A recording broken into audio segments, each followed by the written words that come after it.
พี่น้องมาอันนั้นมาถ่ายคลิปพี่น้องถ่ายคลิปให้ทงนาพี่น้องแล้วเรียกว่าสวนยางพี่น้องเลยมาเจ้าของบ้านพัก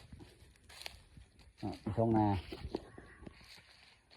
มีสวนยางพี่น้องให้วิวสวยๆโอ้ใกล้เห็ดมันยานเนี่ย มันเล่นเลย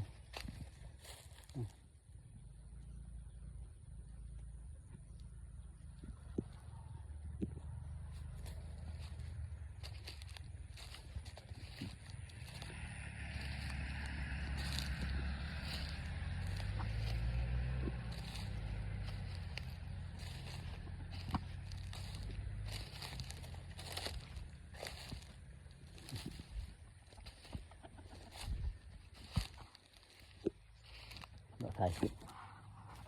สวนยางแค่สวนยางพี่น้องเลย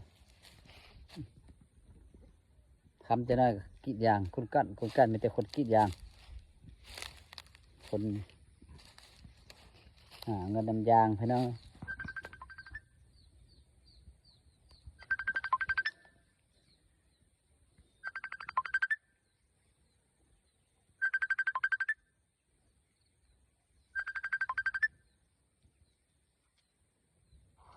ฮัลโหล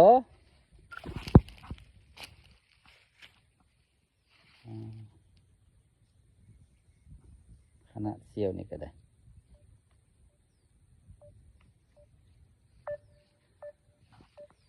ประหยัดขนาด เซียวพี่น้องเซียว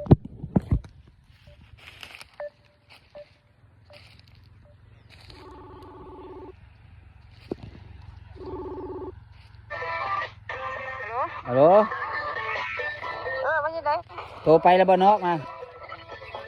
ออกมาเลยฮอดกี่เนี่ยฮอดใส่ละฮอดแล้ว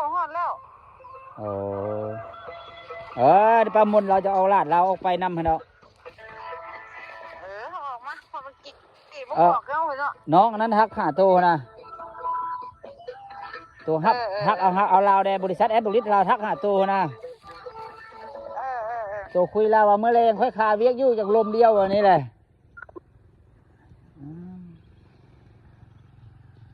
เราเต็มมอดพี่น้องเอ้ยเสี่ยวก็ได้